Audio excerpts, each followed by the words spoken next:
안녕하세요 여러분, 청은 인베스트먼트 유진영 전문가라고 합니다.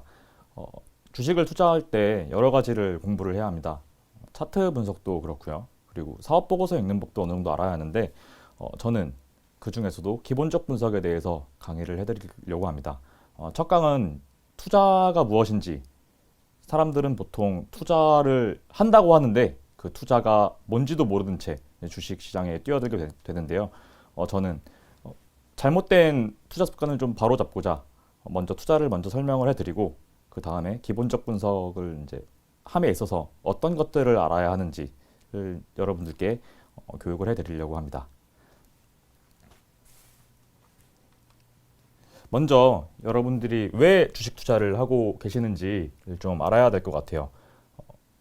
대부분의 사람들은 남들이 뭐 급등주로 나는 수익을 봤다, 너도 한번 사봐라 라는 이제 추천을 통해서 그 해당 주식을 사게 되고요. 또 어떤 분들은 여러 가지 이제 모아놨던 자금들을 이제 풀면서 뭐 자녀 학자금이라든지 뭐 자녀 결혼 자금을 마련하고자 주식 투자를 하는데, 어, 공통점이 다 있죠. 돈을 벌기 위해서입니다.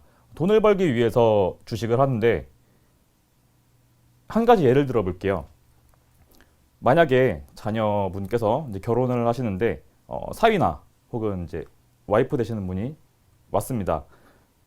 그분들에게 여러 가지를 물어보겠죠. 일은 뭐 어떻게 되고 있느냐, 뭐 좀 깊게 들어가면은 연봉은 얼마나 받느냐 라고 여러 가지를 물어보실 텐데, 여러분들이 그분 자녀분들을 위해서 돈을 벌려고 하실 때는 아무것도 모르는 채 그냥 돈을 벌고자 주식시장에 뛰어듭니다. 투자란 내가 여태까지 고생해서 번 돈을 넣음으로써 좀 더 큰 자금을 확보하고자 진행하는 건데, 아무것도 모르는 채 주식시장에 이렇게 뛰어들게 되시죠. 저는 이번 강의를 통해서 잘못된 투자 습관을 바로 잡고자 이 강의를 진행을 할 거고요. 그리고 2강부터 본격적으로 기본적 분석과 이제 기업의 내재 가치를 어떻게 구하는지에 대해서 이제 이어가도록 하겠습니다. 먼저 이제 해당 강의의 목적입니다. 이건 1강의 강의의 목적인데요. 먼저 여러분들이 투자에 대해서 좀 알아야겠죠. 그리고 투기란 말 많이 들어보셨을 겁니다. 영어로는 스페큘레이터라고 하는데요. 투기에 대해서 또 좀 알아볼게요. 투자와 투기는 어떻게 다른지. 그리고 지금 여러분들 대부분이 하고 계시는 게 투자와 투기가 아닌 도박입니다. 도박은 과연 뭔지에 대해서도 한번 설명을 드리고, 투자와 투기, 도박을 비교를 한번 해보겠고요. 그리고 이제 기본적 분석, 이 강의의 핵심 내용이죠. 기본적 분석을 통해서 리스크를 조금 더 줄여가는, 그래서 수익은 극대화하는 방법에 대해서 알아보도록 하겠습니다. 그리고 이런 것들을 통해서 현명하고 건전한 투자 철학을 확립을 해서 여러분들이 지인분들이나 자녀분들한테 조금 더 주식 투자를 좀 추천할 수 있고 건전한 투자 생활을 할 수 있도록 해당 강의의 목적을 잡아봤습니다. 먼저 이제 투자, 아까 말씀드린 대로 투자와 투기 그리고 도박을 비교해 볼 거고요. 그리고 앞에서도 설명을 드렸겠지만 안전하게 투자하기 위해서 어떤 방법을 선택을 해야 하는지에 대해서 말씀을 드리겠습니다. 그리고 이제 본격적으로 기본적 분석이 뭔지 설명을 드리고, 마지막으로 이제 기본적 분석이 왜 필요한지에 대해서도 설명을 드리겠습니다. 먼저 투자란 무엇인지에 대해서 말씀을 드릴게요.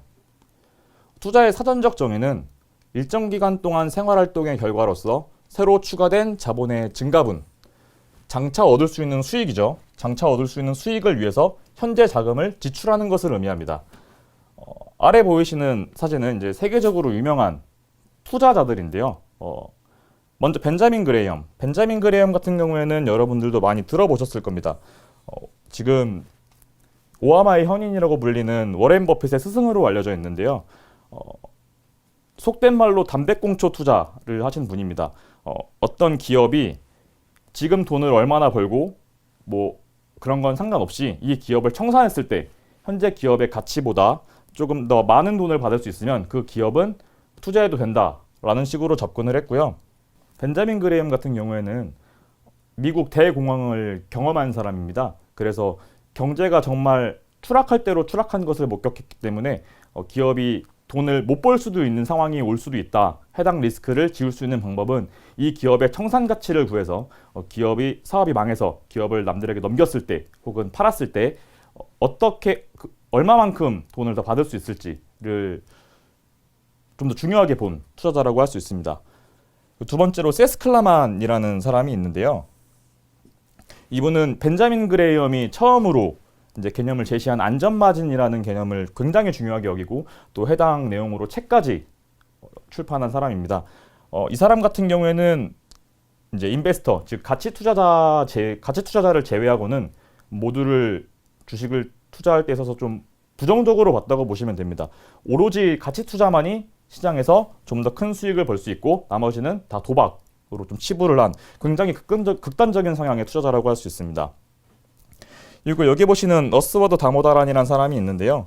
이분은 현재 뉴욕대 교수로 이제 재직 중에 계신데 구글이나 페이스북 같은 좀 밸류에이션을 진행을 할 때 좀 어려움이 많습니다. 근데 그 구글이나 페이스북 같은 기업도 밸류에이션을 해내는 어떤 가치 투자에 있어서 구루라고 할 수 있겠습니다.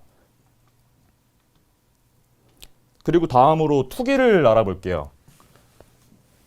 보통 여러분들이 아시는 투기 같은 경우에는 부동산 투기가 있겠는데 투기가 나쁜 게 절대 아닙니다. 여기서는 투기라고 썼지만 트레이딩으로 바꿔서 말씀을 드릴게요. 트레이딩 같은 경우에는 기회를 틈타 큰 이익을 보려고 함이 사전적 정의가 되겠습니다. 이 말을 조금 더 풀어서 설명을 드리면 원래 주식의 기본이 싸게 사서 비싸게 판다가 되는데 앞서 설명해드린 투자 같은 경우에는 기업의 내재 가치를 내가 평가를 했기 때문에 그 내재 가치 대비 주가가 싸졌으면 싸진 만큼 더 사게 되겠죠. 하지만 트레이딩 같은 경우에는 현재 기업의 주가가 쭉 우상향을 하고 있습니다. 근데 어디서 잡든 내가 더 비싸게 팔면 됩니다. 그러니까 트레이딩을 사업으로 보는 겁니다. 그리고 종목을 발굴을 할 때 가치 투자자 관점에서는 종목을 기업으로 평가를 하지만 트레이딩 같은 경우에는 종목이 아닌 아이템으로 보시면 될 것 같아요. 사업을 할 때도 좋은 아이템이 있으면은 거기에 자금을 투자를 하듯이 트레이딩 같은 경우에는 종목을 아이템으로 본다가 되겠습니다. 세계적으로 유명한 트레이더들이 굉장히 많은데 일단 제시 리버모어라는 사람을 설명을 드릴게요. 이분은 가난한 농부 집안에서 태어났는데 이제 가난이 싫어서 집에서 $5만 가지고 가출을 했습니다. 그리고 증권 거래소에서 이제 아르바이트를 하면서 가격이 변동하는 것에 따라서 어떤 것은 더 상승을 하고 어떤 것은 더 하락하게 되는 것을 목격을 합니다. 그리고 그 상승과 하락의 규칙을 어느 정도 발견을 해냈고 그걸 이제 본인의 스타일에 맞게 적용을 하면서 굉장히 큰 돈을 번 사람이 되겠습니다. 이분 같은 경우에는 정말 떼부자가 된 적도 있지만 그 돈을 모두 잃어버리는 상황까지 경험을 했는데요. 극과 극의 인생을 살다 보니까 삶에 좀 지루함을 느꼈다고나 할까요? 그래서 결국 권총으로 자살을 하는 어떻게 보면 말년이 굉장히 불운한 투기자라고 할 수 있습니다. 그리고 버나드 바르쿠라는 이제 트레이더가 있는데요. 버나드 바르쿠 같은 경우에는 이제 정치 쪽에 관심이 많으신 분들은 아마 한 번쯤은 들어보셨을 겁니다. 미국에서 정치 활동도 굉장히 활발하게 했던 사람인데요. 이분 같은 경우에도 트레이더지만 굉장히 인베스터적인 투기자라고 할 수 있습니다. 한 기업에 투자를 진행할 때 기업의 오너, 일가족, 수익성, 안정성 등을 모두 고려를 한 다음에 이제 트레이딩이든 투자든 진행을 하는 그런 사람이라고 할 수 있습니다. 제시 리버모어와 버나드 바르쿠의 공통점은 가격이 떨어지면 그 주식은 기업 가치가 어떻게 됐든 굉장히 안 좋게봤고요.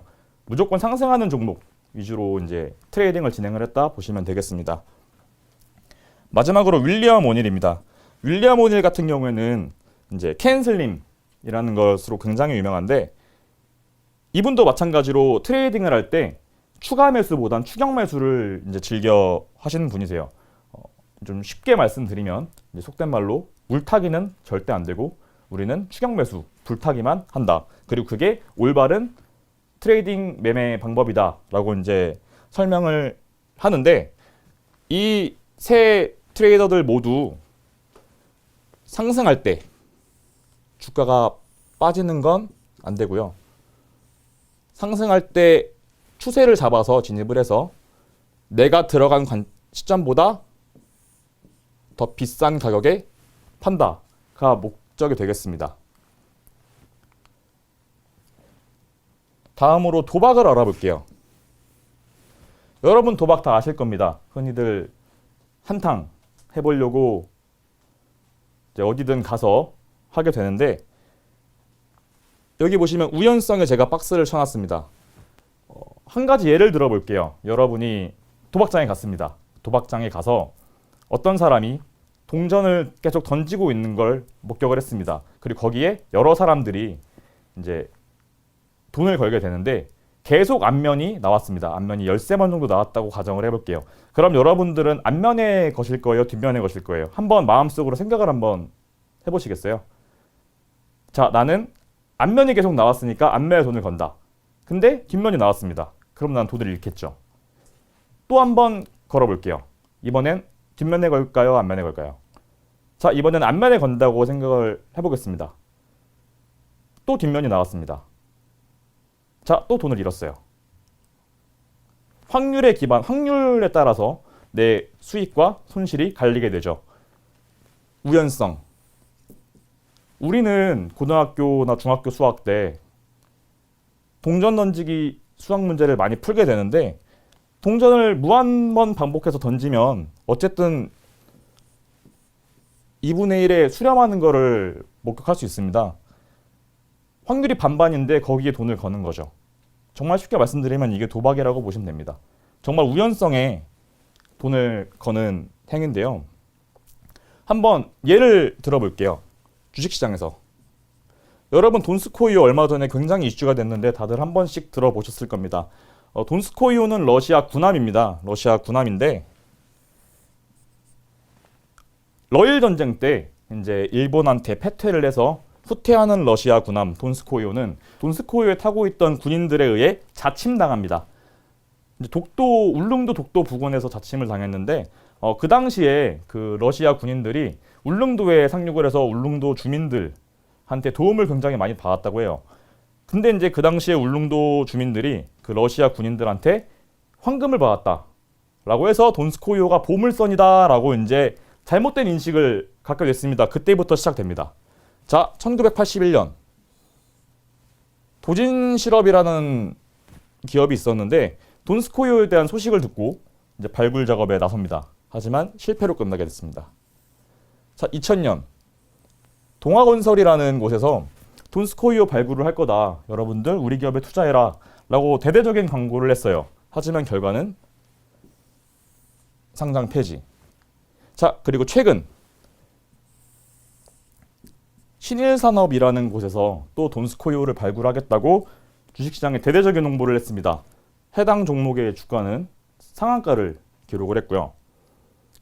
그리고 가상화폐를 엮었습니다. 정말 저도 보면서 놀랐는데, 아마추어가 만들어도 이것보다는 잘 만들 것 같다 라는 생각이 들 정도의 어떤 가상화폐 사이트를 만들고, 돈스코이오 발굴에 성공을 한다면 가상화폐를 나눠주겠다 라는 식의 광고를 했습니다.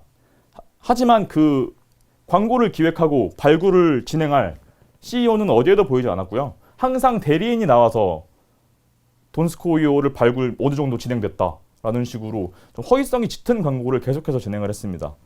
결국 CEO는 검찰에 송치가 됐죠. 자, 세 가지 사례를 들어드렸는데, 금이 있을 것이라는 사실이 없죠. 어디에도 없습니다. 그 당시 울릉도 주민들, 러일 전쟁이 20세기 초에 발생을 했는데 어디에도 없습니다. 그 당시 주민들도 다 돌아가셨을 거고요. 어디에도 없습니다. 그리고 아까 말씀드린 대로 CEO는 절대로 얼굴을 드러내놓고 무언가를 하지 않았다. 사람들은 가상화폐에도 그렇고 또 금도 그렇고 한방에 대한 기대감이 있죠.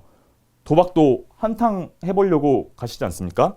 한 방에 대한 기대 심리가 작용을 합니다. 그래서 이 돈 저 돈 끌어 모아서 거금을 투자를 하게 되죠. 하지만 결과는 막대한 손실로 다가옵니다. 자, 이게 도박입니다. 여러분들 어느 정도 이해가 되셨을 거라고 생각을 합니다. 자, 그러면 이런 도박을 하지 않고 우리는 어떻게 건전하고 안전한 투자를 할 수 있을지에 대해서 알아보겠습니다. 먼저 투자 철학을 갖는 게 굉장히 중요합니다. 투자자의 투자 철학과 투기가의 투자 철학, 이건 트레이더죠. 다릅니다. 투자자의 투자 철학은 기업을 소유한다는 마인드입니다. 여러분들 주식을 사시면 주주가 되는 겁니다. 해당 기업의 주인이 되는 거예요. 그런 마인드를 소유한 게 투자자입니다. 내가 이 회사의 주인이다 라고 할 수 있습니다. 그런 마인드를 갖고 이 기업이 지금까지 어떤 식으로 성장을 해왔고 앞으로 어떤 식으로 성장을 더 해서 우리의 부를 더 늘려줄 수 있을지에 초점을 맞추는 게 굉장히 중요하죠. 여러 가지 자료, 이제 뒤에서 설명을 드릴 텐데 투자자들은 투자 기업의 주가 변동에는 크게 신경 쓰지 않습니다. 그 기업의 여러 가지 자료, 재무제표라든지 아니면 신문 뉴스가 될 수도 있겠죠.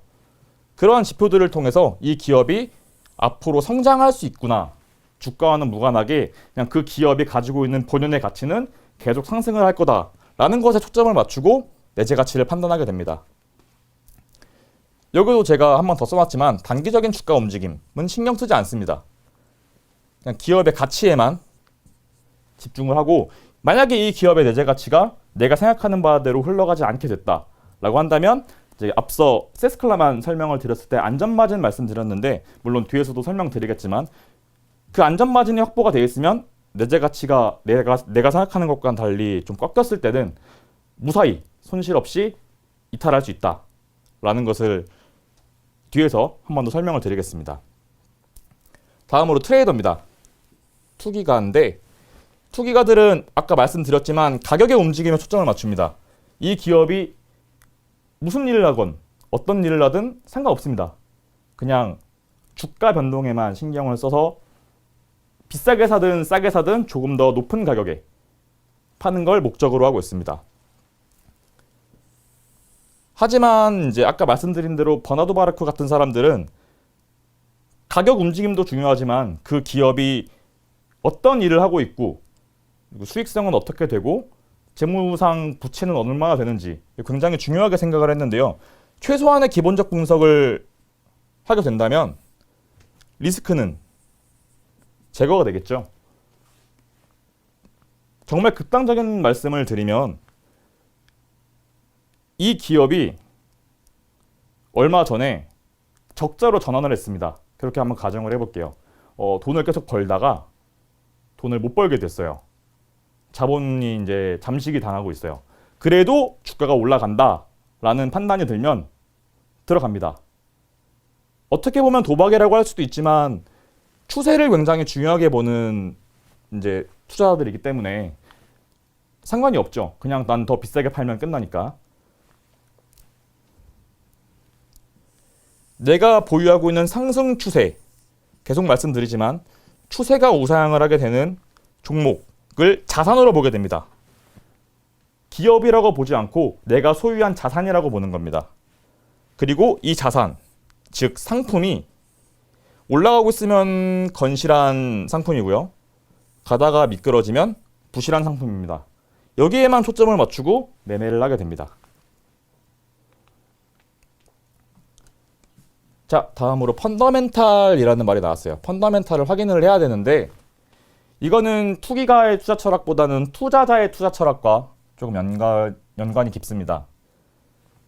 기업이 영위하고 있는 사업을 성공적으로 수행하고 있는가? 말은 좀 어렵지만 쉽게 말씀드리면 이 기업이 어떤 식으로 돈을 벌고 그 돈을 더 잘 벌고 있으면 어떻게 잘 벌지를 계획을 잘 수립해 놨는가에 대한 부분이고요. 펀더멘탈이 깨지게 되면 시장 점유율이라든지가 이제 조금씩 무너지게 되면서 잘 벌던 돈을 못 벌게 되겠죠. 여기에 초점을 맞추는 게 펀더멘탈을 확인하는 겁니다. 자, 그리고 신규 확장 사업에 대한 평가. 보통 기업은 상법상 법인으로 보는데요. 법인이죠.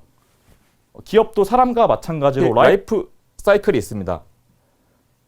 태어나서 성장하고 어른이 됐다가 점점 쇠퇴하게 되는 라이프 사이클을 갖고 있는데 보통 성숙기에 진입을 한 기업들의 경우에는 신규 확장을 해서 사업을 더 만드는 거죠. 그러니까 매출 부문을 다각화한다고 보시면 됩니다.